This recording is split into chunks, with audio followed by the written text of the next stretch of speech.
자리에 나오신 복교교회 성도님도 환영합니다. 우리가 이 시간 우리가 하나님의 은혜를 구하며 우리 입술로 주님을 찬양하며 시간 예배 가운데로 나가기 원합니다.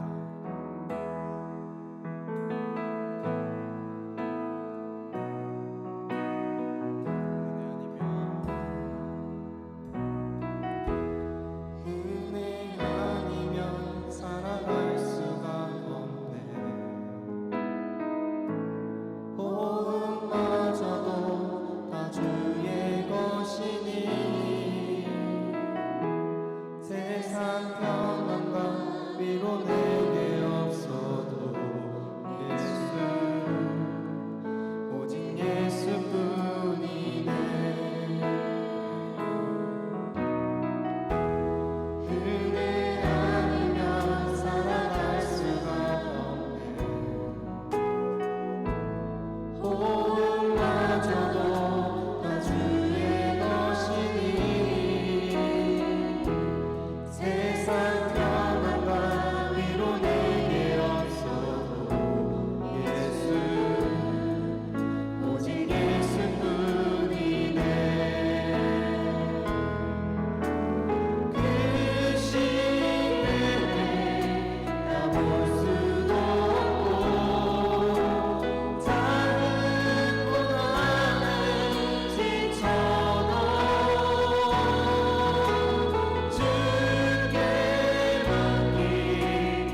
앞에 마음을 더 올려드리며 주님만을 따르며 우리가 저 깊은 예배 가운데로 나아가기를 원합니다.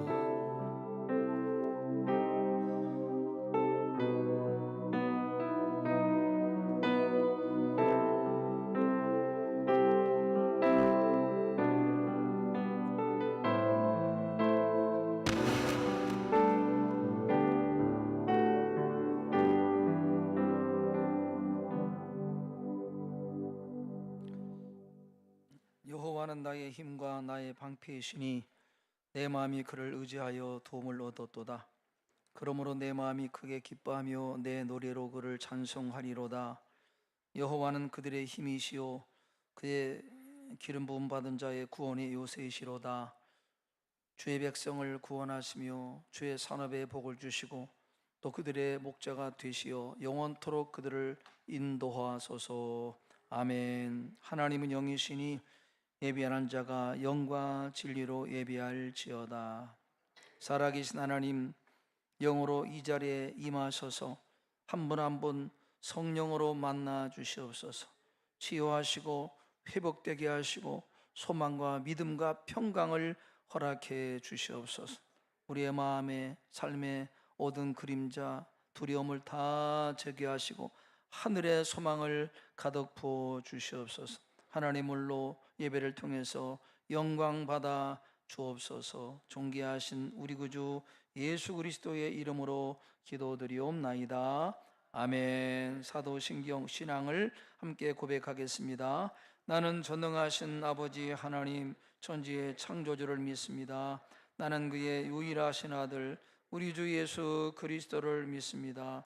그는 성령으로 잉태되어 동정녀 마리아에게서 나시고 본디오 빌라도에게 고난을 받아 십자가에 못 박혀 죽으시고 장사된 지 사흘 만에 죽은 자 가운데서 다시 살아나셨으며 하늘에 오르시어 전능하신 아버지 하나님 우편에 앉아 계시다가 거기로부터 살아있는 자와 죽은 자를 심판하러 오십니다. 나는 성령을 믿으며 거룩한 공교회와 성도의 교제와 죄를 용서받는 것과 몸의 부활과 영생을 믿습니다.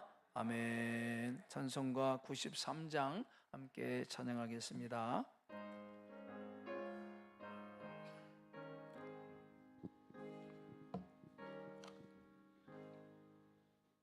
예수는 나의 힘이요 내 생명 되시니 구주 예수 떠나 살면 죄중에 빠지리. 눈물이 앞을 가리고 내 맘에 근심 쌓일 때 위로하고 힘주시리 주 예수. 예수는 나의 힘이요 내 친구 되시니 그 은혜를 간구하며 풍성히 받으리. 햇빛과 비를 주시니 추수할 곡식 많도다. 귀한 열매 주시느니 주 예수. 예수는 나의 힘이요 내 기쁨 되시니 그 명령을 순행하여 늘 충성하겠네. 주야로 보호하시며 바른 길 가게 하시니 의지하고 따라가리 주 예수. 예수는 나의 힘이요 내 소망 되시니 이 세상을 떠나 영생 얻으리. 한없는 복을 주시고 영원한 기쁨 주시니 나의 생명 나의 기쁨 주 예수. 아멘. 오늘 예배를 위해서 오송 장로님께서 우리를 대표해서 기도해 주시겠습니다.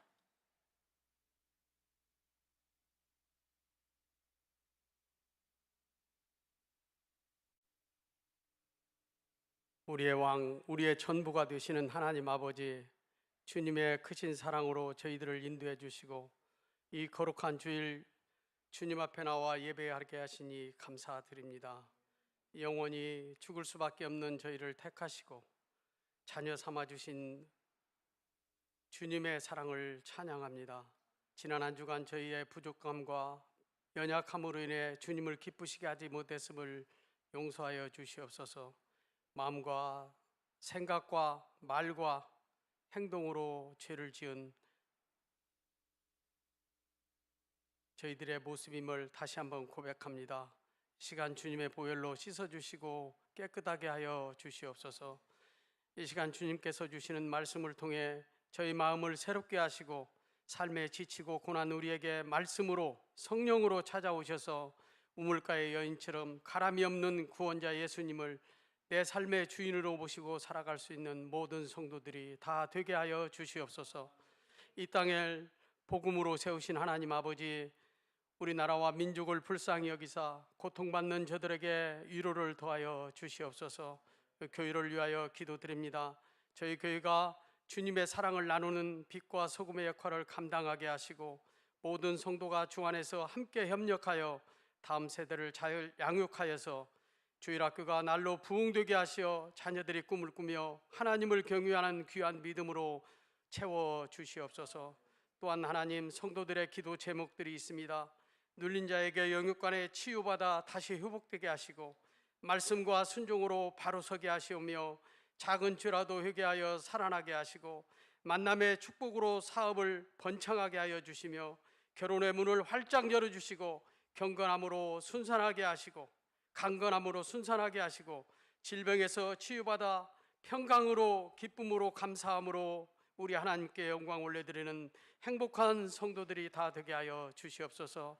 하나님 아버지, 오늘 또 생명의 말씀을 선포하시는 사랑하는 담임 목사님, 독수리 날개치며 올라온 같은 성령 충만함을 부어 주시옵소서. 귀한 생명의 말씀을 받는 저희들의 귀가 열리고 심령의 변화가 일어나게 하시어 순종하는 믿음으로 살아내게 하시고 이 예배를 통해 주님의 임재를 깊이 경험하고 말씀을 삶 속에 적용하여 100배의 열매를 맺는 삶으로 축복해 주시옵소서. 정성으로 준비하여 올려드리는 찬양대와 성가대의 찬양을 흠양하시고 크신 은혜 내려 주시옵소서. 몸된 교회를 위해 수고하고 헌신하는 모든 손길 위에 하나님의 일로와 상급으로 허락하여 주시고 성령 충만함으로 날마다 새롭게 하여 주시옵소서. 이 시간 우리의 영과 진리로 드려지는 예배를 하나님 홀로 영광 받아 주실 줄 믿사오며 십자가에서 죽으시고 부활하사 우리에게 새 생명을 허락하신 예수 그리스도의 이름을 받들어 간절히 기도하옵나이다. 아멘.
아주 은혜로운 찬양 감사합니다. 여러분 기도할 때 우리 성가대를 위해서도 중보하셔서 정말 은혜로운 찬양을 통해서 우리 마음이 열리도록 그렇게 기도해 주시면 감사하겠습니다. 오늘 우리가 받을 하나님의 말씀은 신약성경 요한복음 8장에서 보겠습니다. 요한복음 8장 1절에서 11절 말씀을 우리 같이 한 절씩 교독하겠습니다. 요한복음 8장 1절에서 11절 말씀. 예수는 감람산으로 가시니라. 아침에 다시 성전으로 들어오시니 백성이 다 나아오는지라 앉으사 그들을 가르치시더니 서기관들과 바리새인들이 음행 중에 잡힌 여자를 끌고 와서 가운데 세우고 예수께 말하되 선생이여 이 여자가 간음하다가 현장에서 잡혔나이다. 모세는 율법에 이러한 여자를 돌로 치라 명하였거니와 선생은 어떻게 말하겠나이까? 그들이 이렇게 말함은 고발할 조건을 얻고자 하여 예수를 시험함이러라. 예수께서 몸을 굽히사 손가락으로 땅에 쓰시니 그들이 묻기를 맞이 아니하는지라. 일어나 이르시되 너희 중에 죄 없는 자가 먼저 돌로 치라 하시고 다시 몸을 굽혀 손가락으로 땅에 쓰시니 그들이 이 말씀을 듣고 양심의 가책을 느껴 어른으로 시작하여 젊은이까지 하나씩 하나씩 나가고 오직 예수와 그 가운데 섰는 여자만 남았더라. 예수께서 일어나서 여자 외에 아무도 없는 것을 보시고 이르시되 여자여 너를 고발하던 그들이 어디 있느냐 너를 정죄한 자가 없느냐. 함께 봉독하겠습니다. 대답하되 주여 없나이다. 예수께서 이르시되 나도 너를 정죄하지 아니하노니 가서 다시는 죄를 범하지 말라 하시니라. 아멘. 아멘.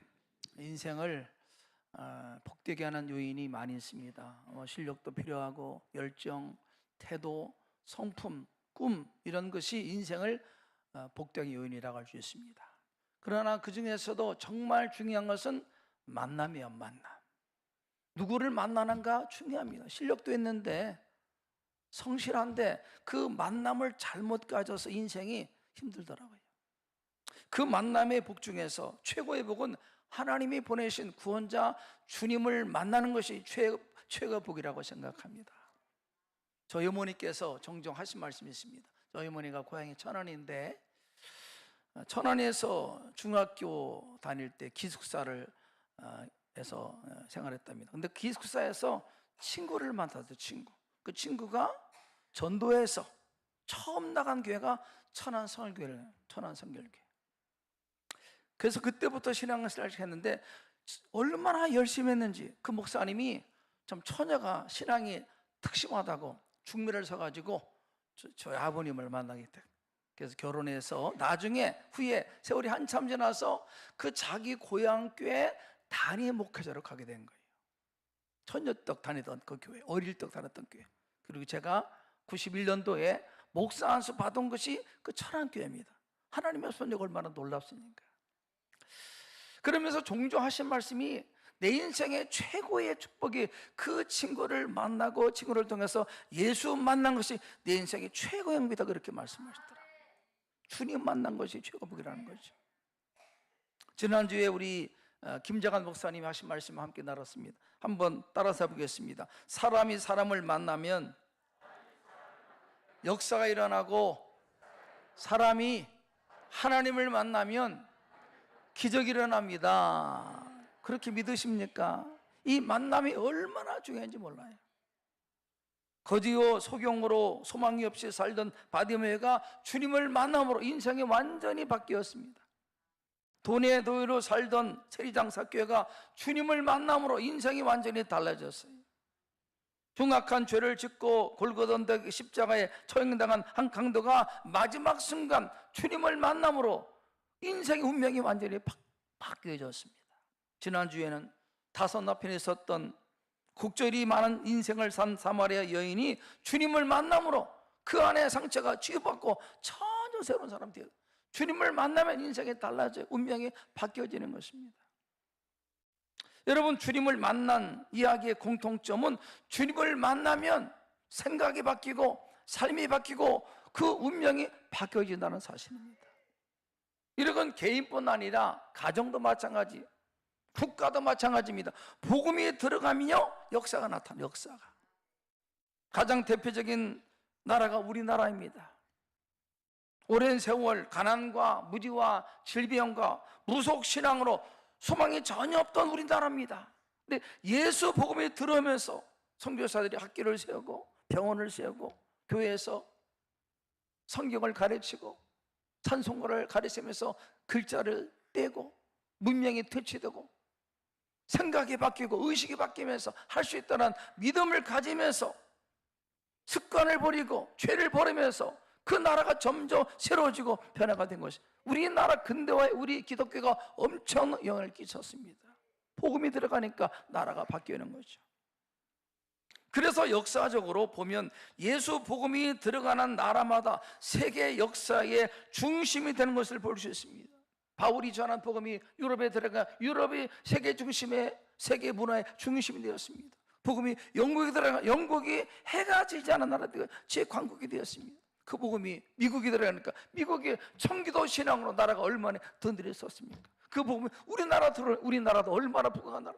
여러분 복음에 들어가면요 개인이 가정이 나라가 바뀝니다. 생명력 때문에 바뀌는 겁니다.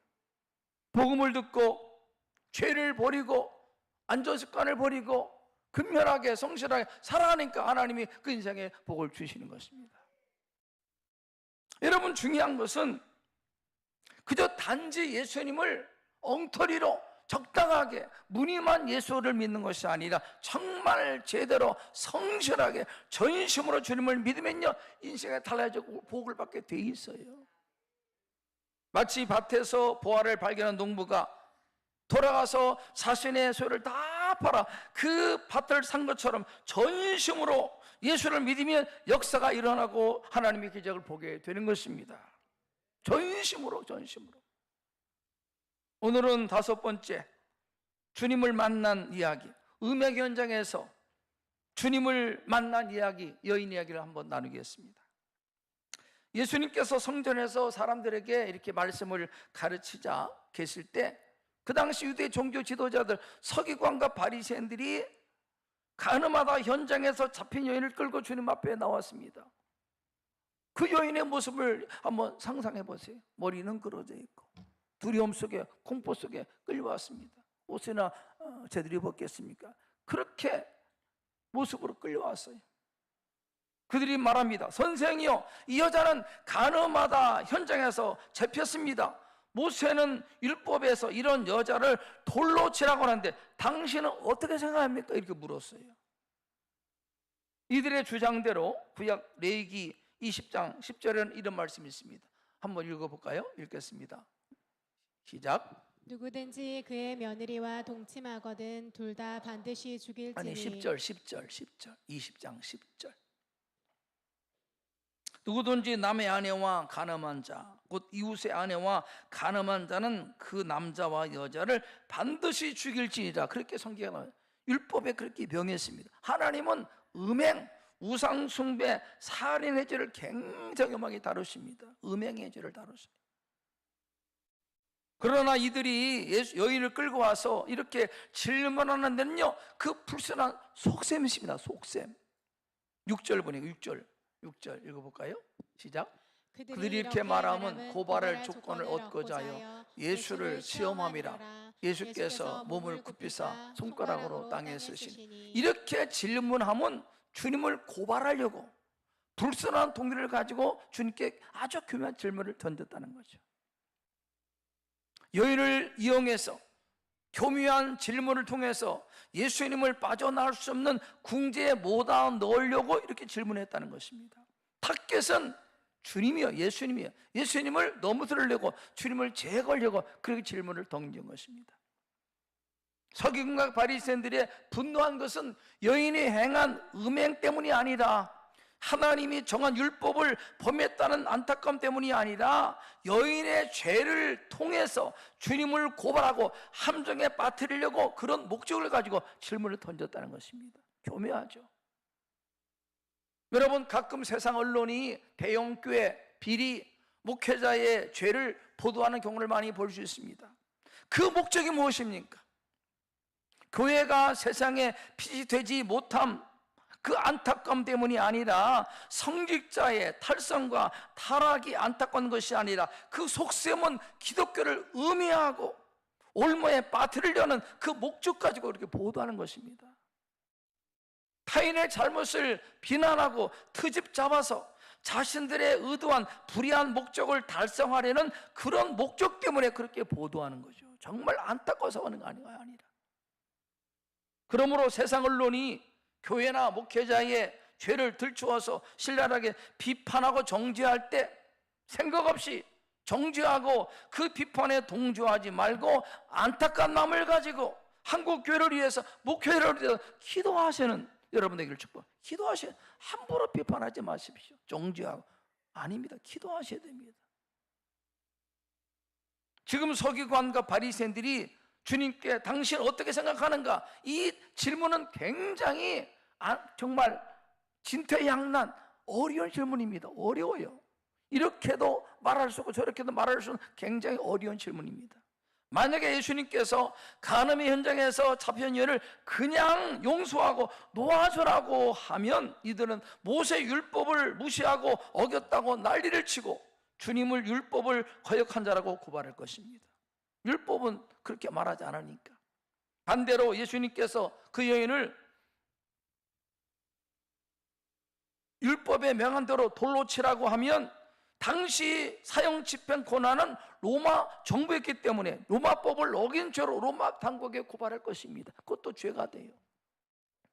여인을 돌로 치라고 말하면 그동안 사람들에게 이웃을 사랑하라, 원수를 사랑하라 그렇게 말한 주님의 그 가르침과 반대가 유선자입니다. 유선자. 못 인정한 사람으로 주님을 매도할 것입니다. 그렇기 때문에 이 질문에 답한다는 것은 굉장히 이렇게도 말 못하고 저렇게도 말 못한 그런 교묘한 질문입니다. 예수님께서 대답 대신에 조용히 몸을 굽혀 땅에 손가락으로 뭔가를 쓰셨어요. 7절 서기관과 바리새인들이 묻기를 맞이한지라 그 살을 참지 못하고 계속 타고칩니다. 빨리 답하라. 뭐하냐? 빨리 답하라. 타고치는 거예요. 여러분, 예수님께서 몸을 굽혀 땅에 무엇이라고 쳤을 것 같습니까? 뭐라고 썼을까? 성경학자들이 여러 가지를 해석합니다. 여러 가지 견해를 냈습니다. 도대체 바닥에 뭘 썼을까?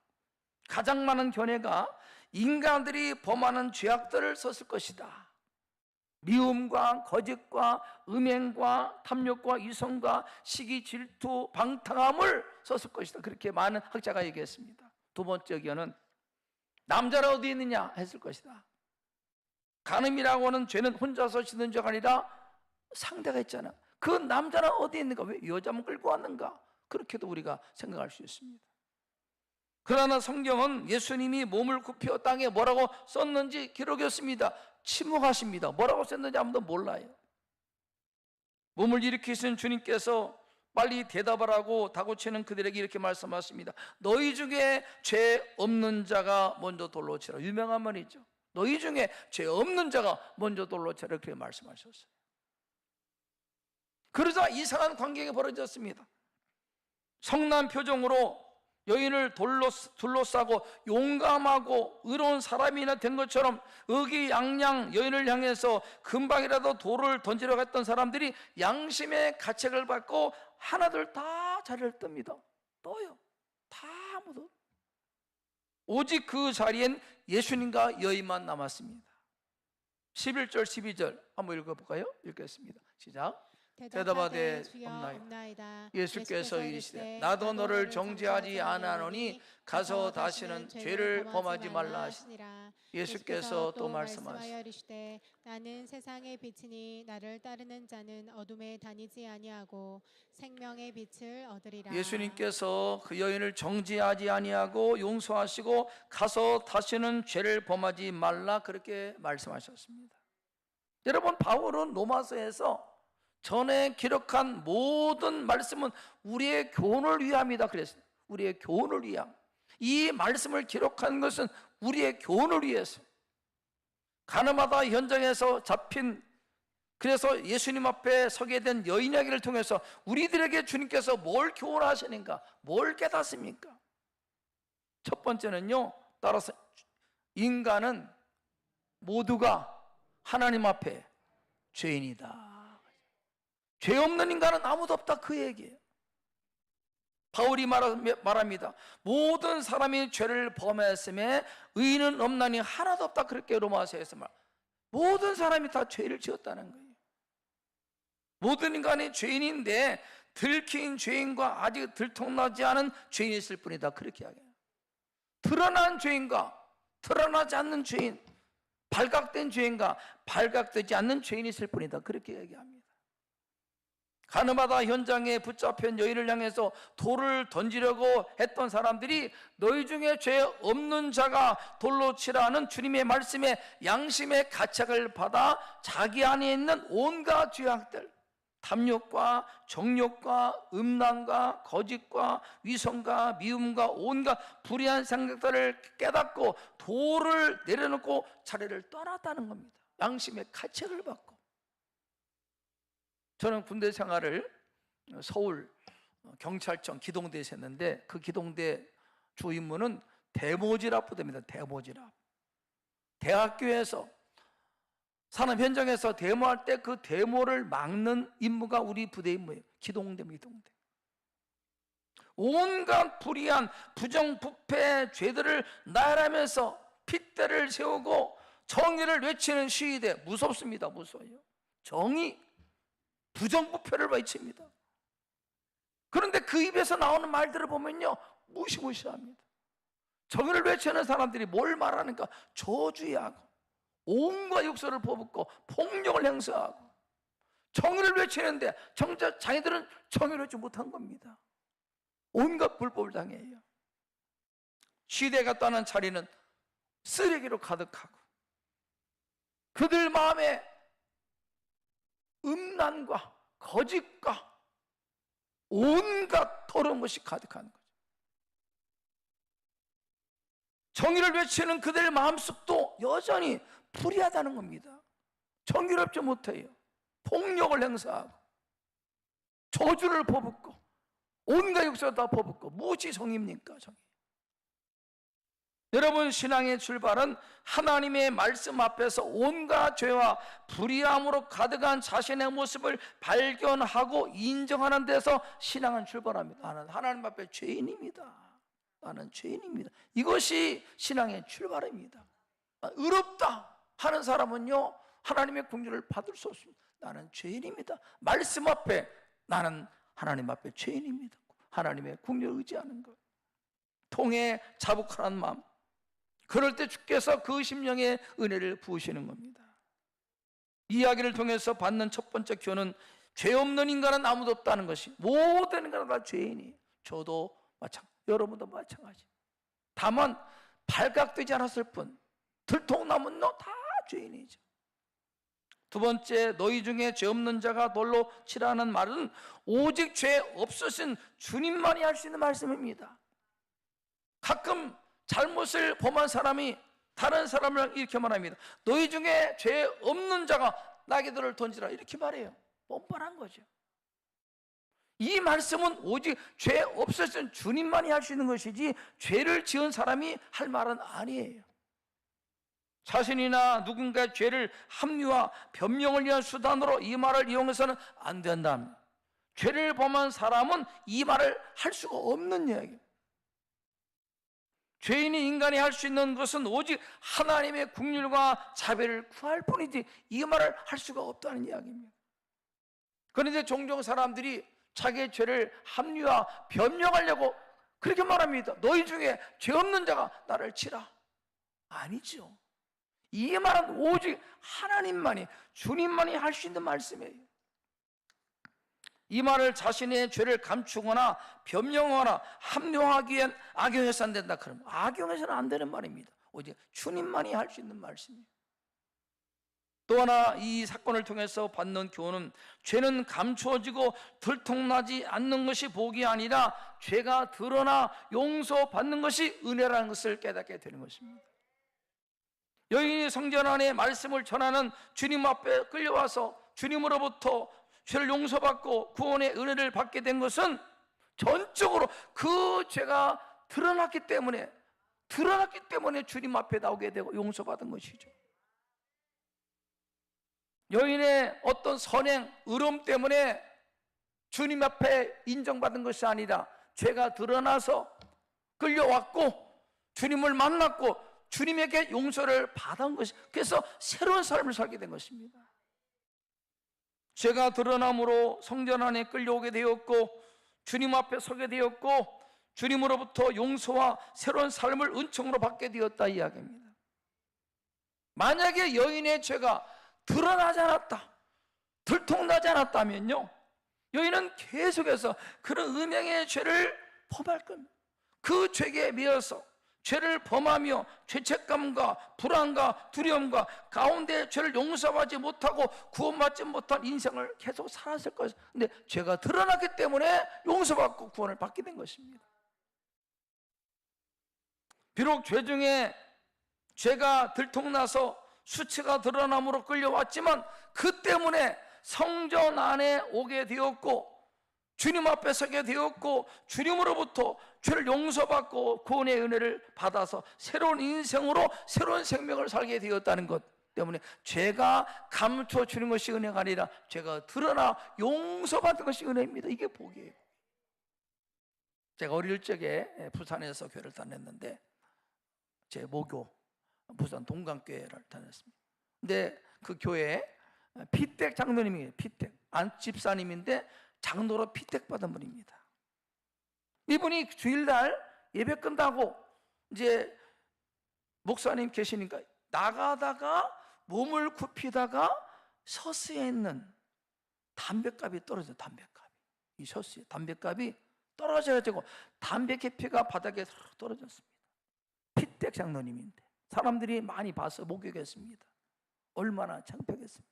망신, 창피, 어쩔 줄 모르는 거. 많은 사람이 그걸 봤어요. 현관에서 담뱃갑이 떨어지면서 담배 계피가 바닥에 떨어졌어요. 이제 장로 장립을 앞두고 계신데 무슨 망신입니까 이게? 제가 질문하겠습니다. 어떻게 했을까?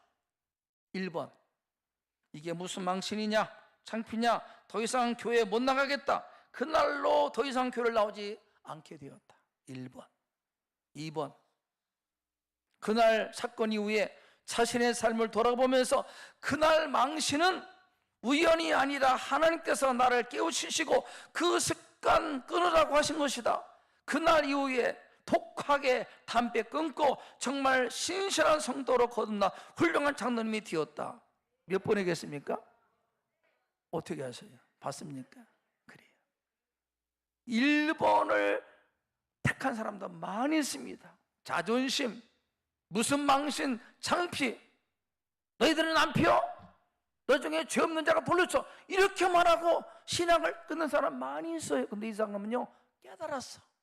우연이 아니라 주님이 나를 향해서 경고하시는구나 깨닫고 독하게 맘먹고 담배 끊고 새롭게 거듭나 훌륭한 장로님이 되었습니다.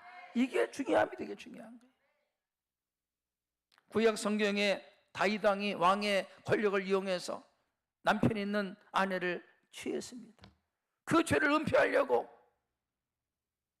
그 남편을 최전방 가장 치열한 전투가 있는 전사람을 해서 그를 접근해서 죽게 했습니다. 살인교사죄, 간음죄, 사랑교사죄, 양심을 속이고 하나님을 기망한 죄를 지었습니다. 다윗이 양심의 가책도 못 느껴 잊고 삽니다. 하나님께서 나단을 통해서 다윗을 책망하십니다.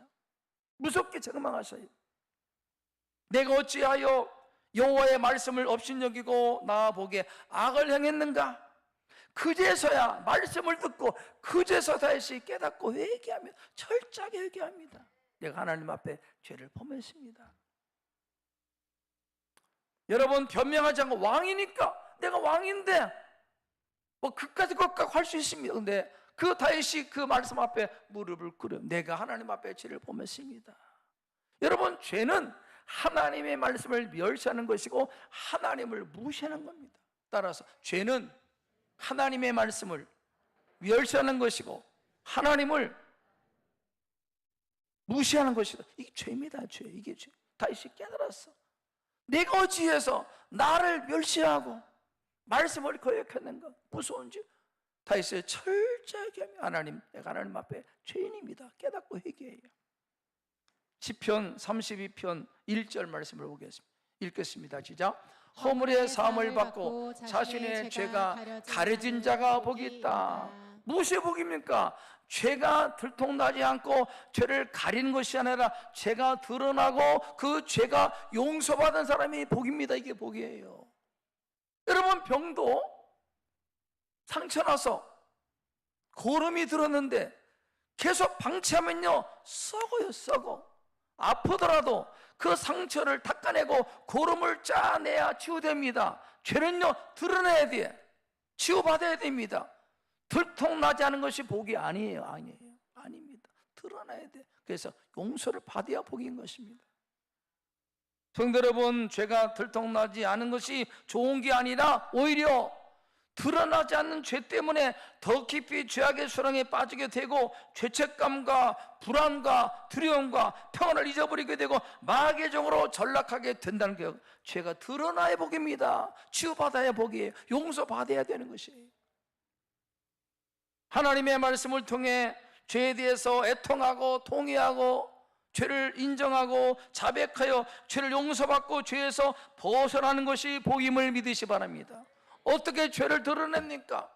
하나님께서 이렇게 들통나게 할 수 있습니다. 창피, 수치, 망신을 통해 드러나기도 하지만요, 내가 깨닫고 내가 먼저 하나님 앞에 자백하고 고백함으로 죄를 떨쳐내는 것이 은혜입니다. 이거 떨쳐내야 돼. 죄는요 드러내야 돼. 감추는 것이 복이 아닙니다. 여러분 가운데도 들통나지 않았다고 좋은 게 아닙니다. 드러내야 돼. 불안하고 죄책감, 불안하잖아요. 그러므로 은혜는 죄가 감춰지는 것이 은혜가 아니라 죄가 드러나고 그 죄를 용서받고 그 죄에서 자유함을 받는 것이 복임을 알고 죄에서 해방되는 여러분 되기를 축복합니다. 여인이 만약에 안 들켰다, 계속 죄를 짓는 겁니다. 음행의 죄를 계속 짓는 거죠. 죄책감, 불안 속에 인생을 살지 않았겠어요. 근데 죄가 드러나니까 주님 앞에 나와서 용서받고 새 생명을 살게 된 것입니다. 마지막으로 가늠하다 현장에서 붙잡혀서 성전한 주님 앞에 끌려왔지만 주님을 통해서 죄를 용서받은 이야기, 어떤 마음의 깨달음을 받습니까? 이 오늘 이야기의 핵심이 무엇입니까? 핵심, 가장 중요한 것이 무엇입니까?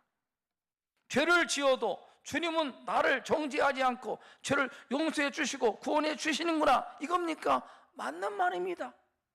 죄를 지어도 주님은 저를 용서하십니다. 나를 정죄하지 않고 용서하십니다. 맞는 말이지만은 오늘 이야기에서 가장 중요한 것은 주님께서 여인에게 하신 마지막 말씀, 뭐라고 하셨습니까? 11절 가서 다시는 죄를 범하지 말라. 이 말씀이 오늘 이야기의 가장 중요한 겁니다.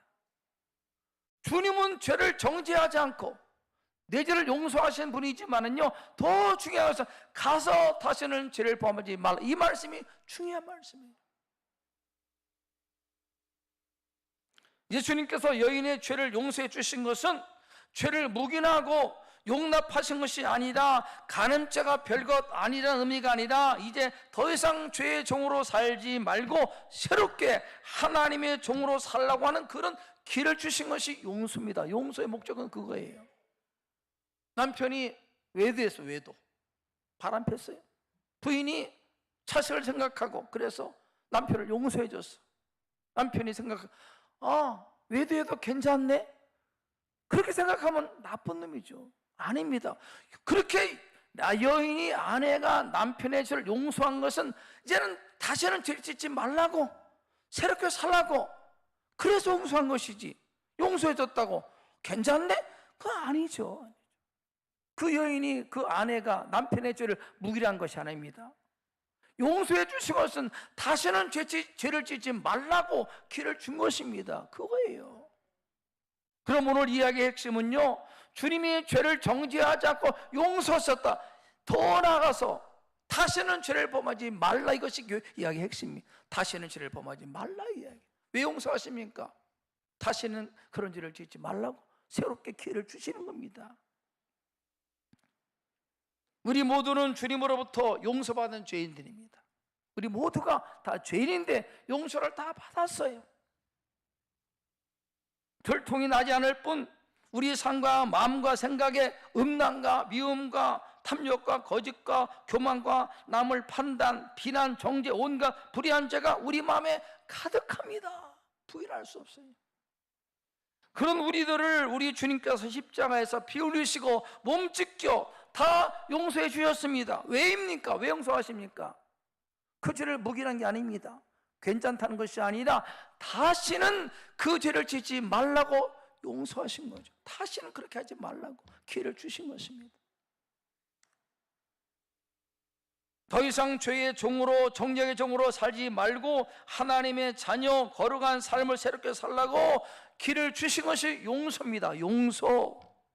용서의 목적은 가서 다시는 죄를 짓지 말라고 하는 것이지 그 죄를 묵인한 게 아니란 이야기예요.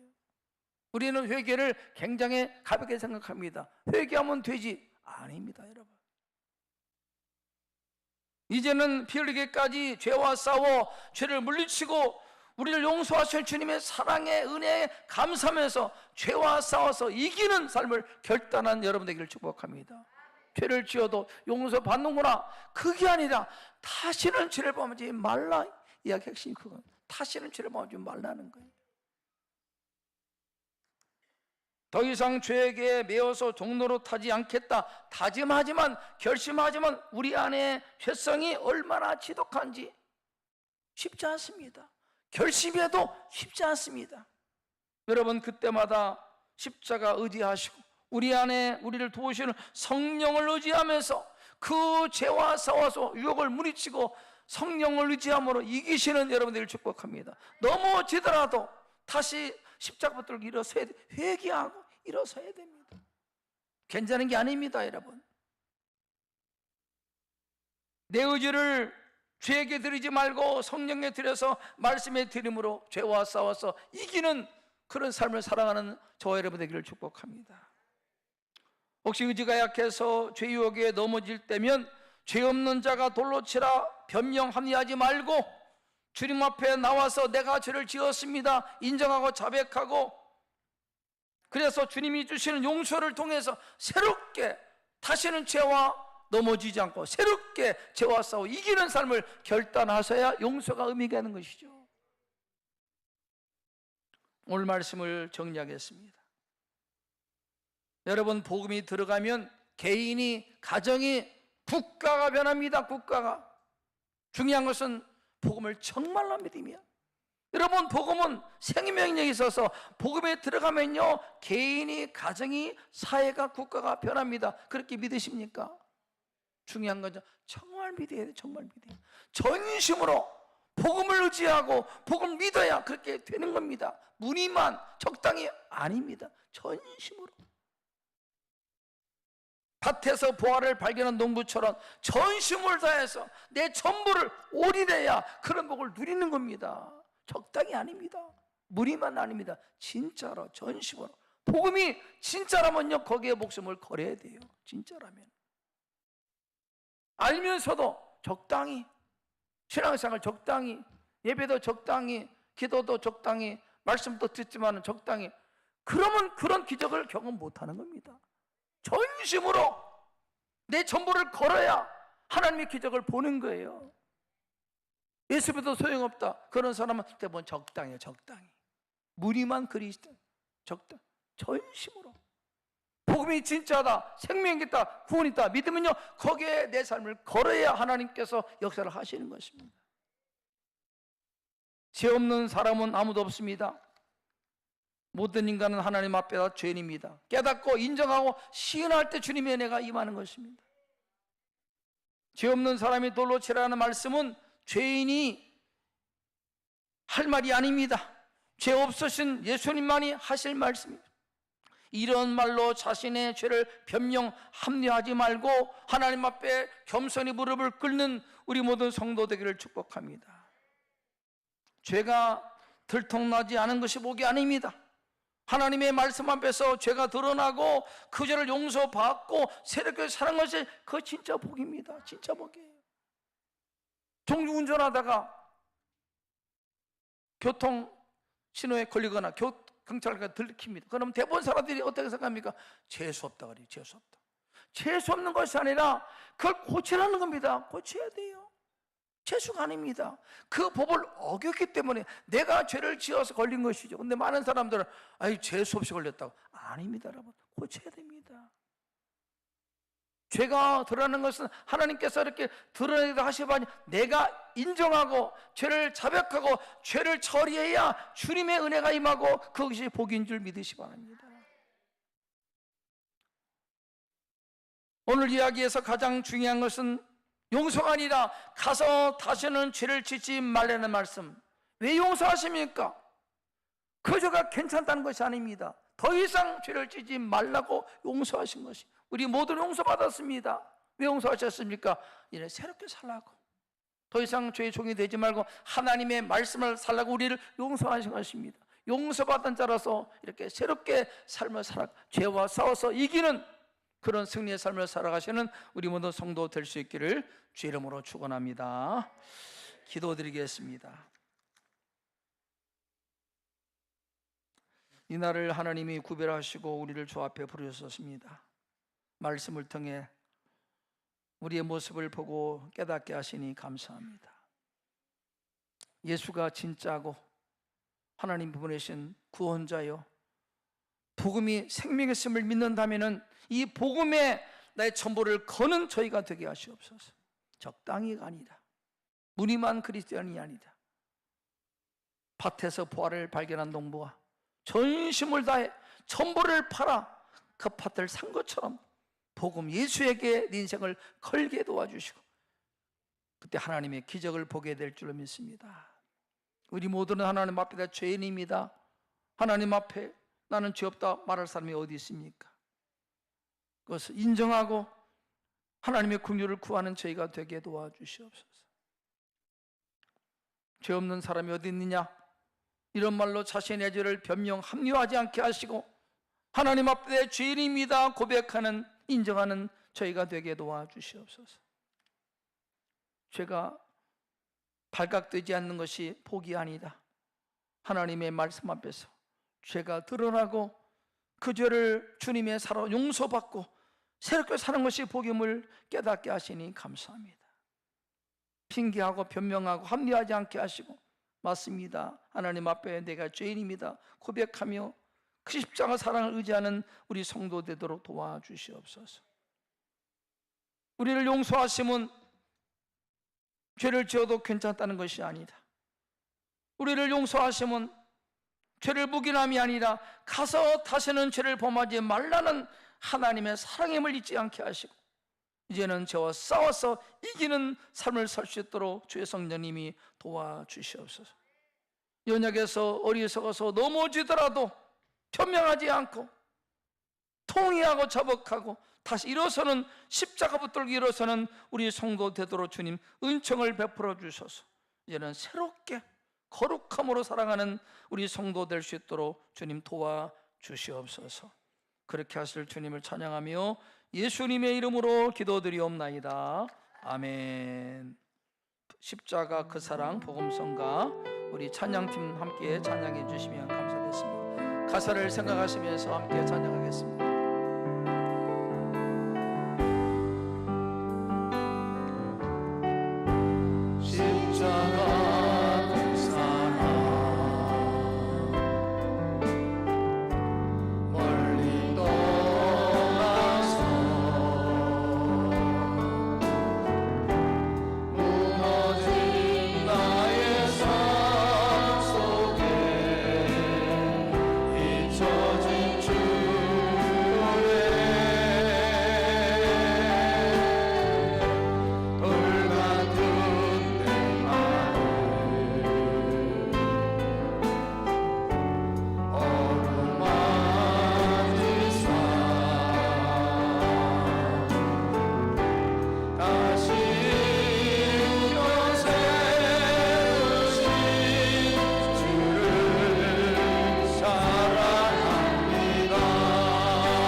하나님, 또 추하고 더러운 죄를 지은 저희들을 십자가 사랑으로 품으시고 용서하심은 죄를 지어도 괜찮다는 것이 아니다.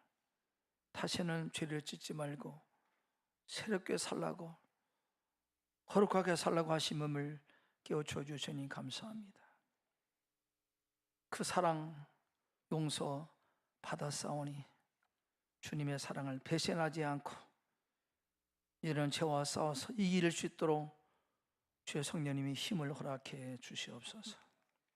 더 이상 죄의 종로로 타지 않게 하시고 말씀에 끌려 살고 성령에 이끌려 하나님의 자녀로 살아갈 수 있도록 은혜를 베풀어 주시옵소서. 하나님의 사랑과 은혜가 너무 감사해서 마음과 믿음을 드리며 허락하신 물질 가운데 구별함으로 주 앞에 정성껏 예물을 드립니다. 예물을 흠양하시고 예물을 드리면서 드린 기도 제목을 기억하사 하나님 응답해 주시옵소서. 여러모가 건강하게 지내게 하심을 감사합니다. 김영식 장로님, 황혜성 원사님, 범사에 감사합니다. 장정학 원사님, 오성권 장로님, 심성자 자녀를 위해서 감사합니다. 길준한 집사님, 김영희 권사님, 범사에 감사합니다. 하나님의 은혜에 감사합니다. 조지현 목사님, 권수정 사모님, 시우리 서백이 하나님의 은혜 가운데 선한 마음을 갖기를 원합니다. 윤지연 성도님 감사합니다. 가족 두 자녀를 위해서 하나님의 은혜를 구합니다. 이순정 원사님, 박동조, 김현영 원사님 감사합니다. 박필소, 정기봉 원사님 범사에 감사합니다. 무명으로 감사합니다. 주례학교 여름 성경 캠프를 은혜 가운데 마치게 하심을 감사합니다. 유치부 유초등부 드립니다. 김명준 안손 집사님, 이정원 의사님 주님 앞에 감사합니다. 범사에 감사합니다. 무명으로 드립니다. 베푸신 은혜에 감사합니다. 김혜순 집사님, 신방 와주심에 감사합니다. 우리 가정이 언제나 주님의 은혜 아래 거하도록 인도해 주실 줄 믿습니다. 길락현 이찬주 우리 성도님 가정 감사합니다. 하나님의 사랑에 감사합니다. 박찬영 집사님, 모든 범사에 감사합니다. 배광희 안수 집사님, 김현조 집사님, 이상호 성도님 감사합니다. 함기도 오순귤 집사님 가정 주님의 은혜 가운데 감사합니다. 사랑의 주님, 한없는 하나님의 은혜 감사합니다. 모든 노하시는 주님을 사랑합니다. 무명으로 드립니다. 형편을 따라 주님 앞에 감사함으로 예물을 드립니다. 일평생 감사가 가득하게 하시고 모든 범사에 감사하는 삶을 살 수 있도록 은총 베풀어 주시고 예물을 드리면서 마음의 소원도 기도 제목도 주 앞에 아뢰었습니다. 하나님이여 받아주시고 주님의 뜻 가운데 기도마다 아름답게 응답되도록 간섭해 주시옵소서. 하나님이 내 인생의 주인이십니다. 모든 것의 공급자가 되십니다. 그 믿음을 가지고 하나님 앞에 11조를 드립니다.